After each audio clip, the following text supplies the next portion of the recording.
ಯಕ್ಷಗಾನ ಕಲಾವಿದರು ಸಲಿಂಗಕಾಮಿಗಳು ಹೇಳಿಕೆ.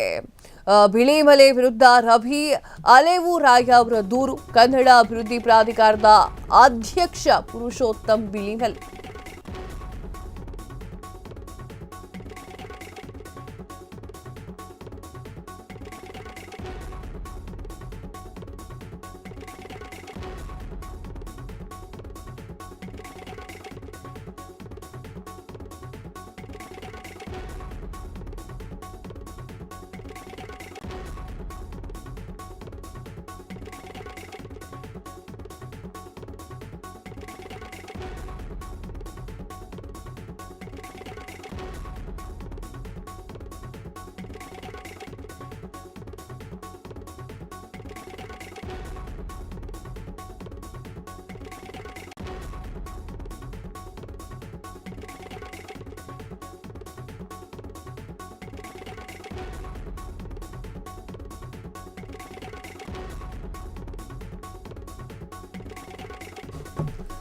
ಯಕ್ಷಗಾನ ಕಲಾವಿದರು ಸಲಿಂಗಕಾಮಿಗಳು ಹೇಳಿಕೆ.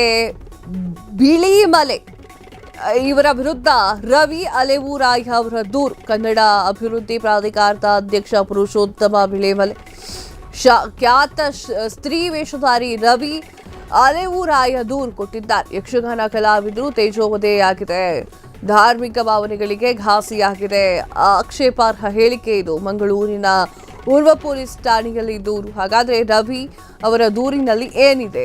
ಈ ಮೂಲಕ ತಮ್ಮಲ್ಲಿ ಅತ್ಯಂತ ವಿನಯಪೂರ್ವಕವಾಗಿ ಮತ್ತು ತೀವ್ರ ಮನನೊಂದು ದೂರನ್ನ ಸಲ್ಲಿಸುತ್ತಿರುವಂತಹ ನಾನು ಓರ್ವ ವೃತ್ತಿಪರ ಯಕ್ಷಗಾನ ಕಲಾವಿದನಾಗಿದ್ದು ಕಳೆದ ಹಲವು ವರ್ಷಗಳಿಂದ ಈ ಪವಿತ್ರ ಕಲೆಯ ಸೇವೆಯಲ್ಲಿದ್ದೇನೆ. ನನ್ನನ್ನು ನಾನು ಸಂಪೂರ್ಣವಾಗಿ ತೊಡಗಿಸಿಕೊಂಡಿದ್ದೇನೆ. ಭಾರತೀಯ ಒಂದು ಸಾಂಸ್ಕೃತಿಕ ತವರೂರಾಗಿರುವಂತಹ ಕರಾವಳಿ ಕರ್ನಾಟಕದ ಅಸ್ಮಿತಾ ಮತ್ತು ಭಕ್ತಿಯ ಪ್ರತೀಕಾರವೂ ಕೂಡ ಅದು ಆಗಿದೆ.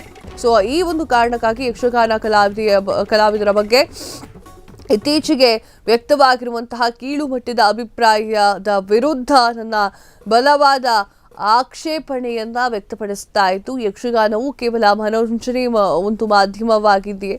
ಅದು ನಮ್ಮ ಸನಾತನ ಧರ್ಮವಾಗಿರುವಂಥದ್ದು. ಪುರಾಣಗಳು ಮತ್ತು ಇತಿಹಾಸಗಳನ್ನು ಸಾರುವಂತಹ ಜನಸಾಮಾನ್ಯರಿಗೆ ತಲುಪಿಸುವಂತಹ ಒಂದು ಪವಿತ್ರ ಗಂಡು ಕಲೆ. ಇಂತಹ ಯಕ್ಷಗಾನದ ಬಗ್ಗೆ ಅಸಹ್ಯ ಹೇಳಿಕೆ ನನಗೆ ನೋವುಂಟು ಮಾಡಿದೆ ಅಂತ ಹೇಳಿ ಆ ಒಂದು ದೂರಿನಲ್ಲಿ ಉಲ್ಲೇಖ ಮಾಡಿರುವಂಥದ್ದು. ಎಲ್ಲಿದೆ ಗಲಾಟೆ, ಎಲ್ಲಿಂದ ಶುರು ಅಂತ ನೋಡೋದಾದ್ರೆ, ಯಕ್ಷಗಾನ ಕಲಾವಿದರಲ್ಲಿ ಸಲಿಂಗಕಾಮಿಗಳು ಹೆಚ್ಚಾಗಿದೆ ಅಂತ ಹೇಳಿ ನೀಡಿದಂತಹ ಹೇಳಿಕೆ. ಕನ್ನಡ ಅಭಿವೃದ್ಧಿ ಪ್ರಾಧಿಕಾರದ ಅಧ್ಯಕ್ಷ ಪುರುಷೋತ್ತಮ್ ಬಿಳಿಮಲೆ ಅವರ ವಿರುದ್ಧ ಖ್ಯಾತ ಸ್ತ್ರೀ ವೇಷಧಾರಿ ರವಿ ಅಲೆವೂರಾಯ ಅವರು ದೂರನ್ನ ನೀಡಿರುವಂಥದ್ದು. ಯಕ್ಷಗಾನ ಕಲಾವಿದರಿಗೆ ತೇಜೋವಧೆಯಾಗಿದೆ, ನನ್ನ ಧಾರ್ಮಿಕ ಭಾವನೆಗಳಿಗೆ ಘಾಸಿ ಉಂಟು ಆಗಿದೆ, ಆಕ್ಷೇಪಾರ್ಹ ಹೇಳಿಕೆಯನ್ನು ನೀಡಿದ್ದಾರೆ ಅಂತ ಹೇಳಿ ಆರೋಪ ಮಾಡಿ ಇದು ಏನೋ ಮಂಗಳೂರಿನ ಊರ್ವ ಎನ್ನುವಂತಹ ಒಂದು ಪೊಲೀಸ್ ಠಾಣೆಯಲ್ಲಿ ದೂರನ್ನು ದಾಖಲೆ ಮಾಡಲಾಗಿದೆ. ಏನಿದೆ ಆ ಒಂದು ಇದರಲ್ಲಿ ಅಂತ ನೋಡೋದಾದರೆ, ದೂರು ತುಂಬ ದೊಡ್ಡದಾಗಿದೆ. ಆ ದೂರು ಈ ಮೂಲಕ ತಮ್ಮಲ್ಲಿ ಅತ್ಯಂತ ವಿನಯಪೂರ್ವಕವಾಗಿ ಮತ್ತು ತೀವ್ರ ಮನನೊಂದು ದೂರನ್ನ ಸಲ್ಲಿಸ್ತಾ ಇದ್ದೆ. ನಾನು ಓರ್ವ ವೃತ್ತಿಪರ ಯಕ್ಷಗಾನ ಕಲಾವಿದನಾಗಿದ್ದು ಕಳೆದ ಹಲವು ವರ್ಷಗಳಿಂದ ಈ ಒಂದು ಪವಿತ್ರ ಕಲೆಯ ಸೇವೆಯಲ್ಲಿ ನನ್ನನ್ನು ನಾನು ಪೂರ್ಣವಾಗಿ ತೊಡಗಿಸಿಕೊಂಡಿದ್ದೇನೆ.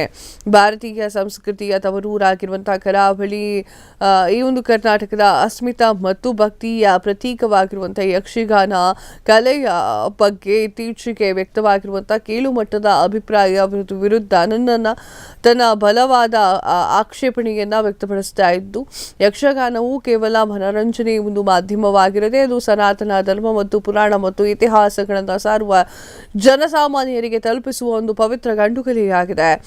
ಕರಾವಳಿ ಕರ್ನಾಟಕ ಸಂಸ್ಕೃತಿಯ ಅಸ್ಮಿತೆ ಮತ್ತು ದೈಹಿಕ ಪ್ರತೀಕವಾಗಿರುವಂಥದ್ದು, ದೈವದ ಪ್ರತೀಕವಾಗಿರುವಂತಹ ಯಕ್ಷಗಾನ ಹಲವರ ಹೊಟ್ಟೆಪಾಡಾಗಿದೆ. ಇದು ನಮ್ಮ ಪಾಲಿಗೆ ಒಂದು ತಪಸ್ಸು ಮತ್ತು ದೈವಿಕ ಆರಾಧನೆಯಾಗಿದ್ದು, ನಾವು ರಂಗಸ್ಥಳವನ್ನು ಏರುವ ಮುನ್ನ ಬಣ್ಣದ ಮನೆಯಲ್ಲಿ ಶಾಸ್ತ್ರೋಕ್ತವಾಗಿ ಪೂಜೆಯನ್ನು ಸಲ್ಲಿಸಿ ರಾಮಾಯಣ, ಮಹಾಭಾರತ ಹಾಗೂ ಭಗವಂತನಂಥ ಪುರಾಣ ಕಥೆಗಳನ್ನು ಪಾತ್ರಗಳನ್ನು ಮಾಡ್ತಾ ಇರುವಂಥದ್ದು ದೇವರೇ ಮೈ ಮೇಲೆ ಬರುವಂತೆ ಊಹಿಸಿಕೊಳ್ತೇವೆ ಅಂತ ಹೇಳಿ ಒಂದಿಷ್ಟು ಮಾತನಾಡಿದ್ದಾರೆ. ಈ ರೀತಿಯಾಗಿ ಹೇಳೋದು ತಪ್ಪಾಗುತ್ತೆ ಅಂತ ಹೇಳಿರುವಂಥದ್ದು. ಕ್ಷಣ ಕ್ಷಣದ ಸುದ್ದಿಗಳಿಗಾಗಿ ಫ್ರೀಡಂ ಟಿವಿ ಸಬ್ಸ್ಕ್ರೈಬ್ ಮಾಡಿ, ಲೈಕ್ ಮಾಡಿ ಹಾಗೂ ಫಾಲೋ ಮಾಡಿ.